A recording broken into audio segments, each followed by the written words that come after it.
આ પાણીનું કુંડું એસજી ભરવાડના નામનું.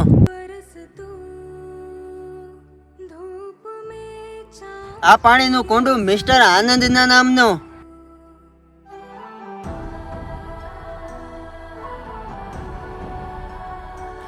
તો મિત્રો તમારે પણ જો તમારા નામના પાણીના કુંડા બાંધવા હોય તો જલ્દીથી જલ્દી અમારા ઇન્સ્ટા આઈડીને ફોલો કરી લ્યો, એટલે કાલ સવારે બને એટલું ઝડપથી અમે તમારા નામનું પાણીનું કુંડું બાંધી શકીએ. અને મિત્રો અમારો જો આ વિડીયો તમને ગમ્યો હોય ને તો આ વિડીયો તમારા 5 મિત્રો સુધી શેર કરજો, જેથી કરીને એ પણ અમારી ઇન્સ્ટા આઈડીને ફોલો કરે અને અમે એમના નામનું પણ એક પાણીનું કુંડું બાંધી શકીએ. અને જે મિત્રોએ અત્યાર સુધી અમને સપોર્ટ કર્યો છે એ બધાને હું દિલથી આભારી છું. અને મિત્રો આવો નવો સપોર્ટ કરતા રહીજો, જેથી કરીને આપણે આગળ નવા ટાર્ગેટ લાવતા રહી અને ટૂંક જ સમયમાં હવે આપણે વૃક્ષ વાવવાનું ફરીથી ચાલુ કરી દેવાનું છે. મિત્રો આ પાણીનું કુંડું ઈશ્વર ઠાકોરના નામનું.